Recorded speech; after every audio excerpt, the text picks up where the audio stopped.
Hi, my name's Gabby, and I am doing my presentation on adolescent sleep.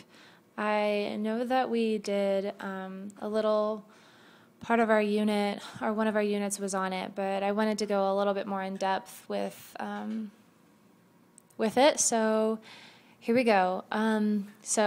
Sleep is is an important part of human development. With it, we are able to achieve almost anything, and without it, we suffer. Unfortunately, due to changing biological factors during teen years, school start times are preventing adolescents from achieving their full sleeping needs, which in turn prevents them from having a more enjoyable and possibly more successful middle and high school years. In this presentation, I will discuss why sleep hygiene practices are not sufficient for solving the adolescent sleep debt problem, and then suggest that the best solution is to start school at a later time in the morning. A little background. In the research that I did, they talked about this sleep-wake cycle model, and in it there are two opposing processes. One is a person's circadian rhythm, which can be described as a wake-promoting system, and then the opposing homeostatic drive for sleep, which is the sleep-promoting process. Did I say that right? So the first one is the wake-promoting system, and the second one is the sleep-promoting process. What this does, or what this is so to study this model, researchers examine human chronotypes, which by their definition are an individual's preference regarding the time of day, the best time of day to be awake and to be asleep. What they found by looking at the chronotypes in adults and children, they compared them, was that adolescents displayed a DPP, which stands for a delayed phase preference. A delayed phase preference basically means that teens like to go to bed later as well as wake up later. So an explanation for this was provided in another study that I read and is also included in our book. The explanation was that the sleep-inducing hormone melatonin, which is released 1 hour before you go to sleep, is released 1 to 2 hours later in adolescents compared to adults and children.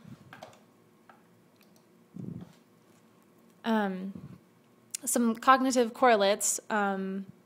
So alongside teens' biology, there are optimum times during the sleep-wake cycle where different kinds of cognitive functioning is higher than others.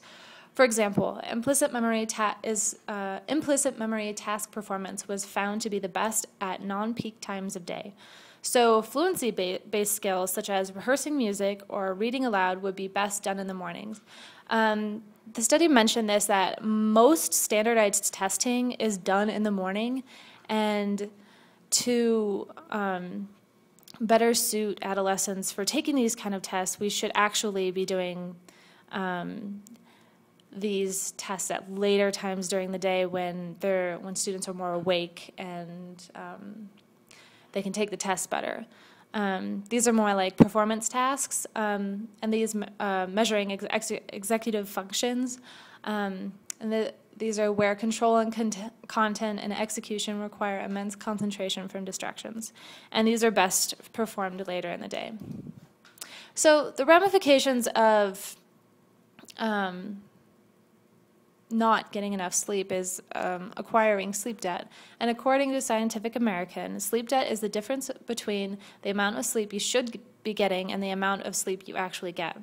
It's a deficit that grows every time we skim some extra minutes off of our nightly slumber. Some studies show that short-term sleep deprivation leads to foggy brain, worsened vision, impaired driving, and trouble remembering. Some long-term effects can include obesity, insulin resistance, and heart disease. And unfortunately, most Americans suffer from chronic deprivation. That's chronic, so that's really bad. According to this research that I read, sleep debt is associated with cognitive impairments, adverse effects on mood and behavior, increasing depression, and school-related variables such as tardiness. So that's a lot. The solution to all of this, so according to all this research, sleep hygiene practices would be useless against the biology of teenagers. There are many sleep hygiene practices that are okay for children and adults, but as far as like being able to force yourself to go to sleep earlier, with adolescents, it's just not going to happen. They're not going to be able to fall asleep. So in accordance with this research, it would be safe to say that the United States is successfully hindering teens' abilities to safely perform school-related tasks to the best of their abilities. And safely, I mean like by sleep debt is a huge thing, and it's really bad for your brain and your health. So I think that the only solution to this problem is to set back high school start times. So the problems are the cost of changing bus schedules can be immense. Rush hour congestion may become worse, creating traffic problems for the rest of the community. Older siblings have to babysit younger family members after school, which may force parents to seek other childcare, which may not be affordable. Another reason is teachers, administrators, and other employees' schedules may be inconveniently disrupted, and extracurricular athletic activities may be negatively affected. So some solutions for transportation would be switching elementary school schedules, removing transportation altogether, relying on public busing systems, or appointing transportation subcommittee to evaluate the options. Some non-student body daily scheduling is, they said it was important to include the public and make sure that they are well informed about and included in the decision-making process. They said that this was really important because school boards that have failed to consult community members before announcing a planned change to start times have met with like really bad opposition. And a lot of planning that takes place, they said that it should be met with a lot of detail and a lot of time and a lot of thought that goes into this. Another problem was that extracurricular activities were affected, and many schools in response to this just simply changed their extracurricular activities to have later start times.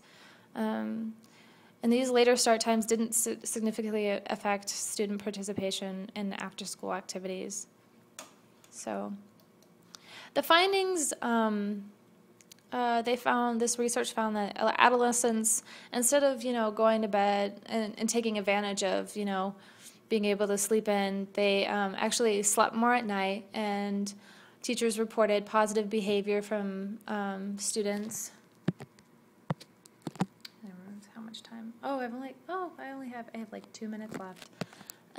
Fewer disciplinary actions needed for students, and there are increasing correlates of good academic performance.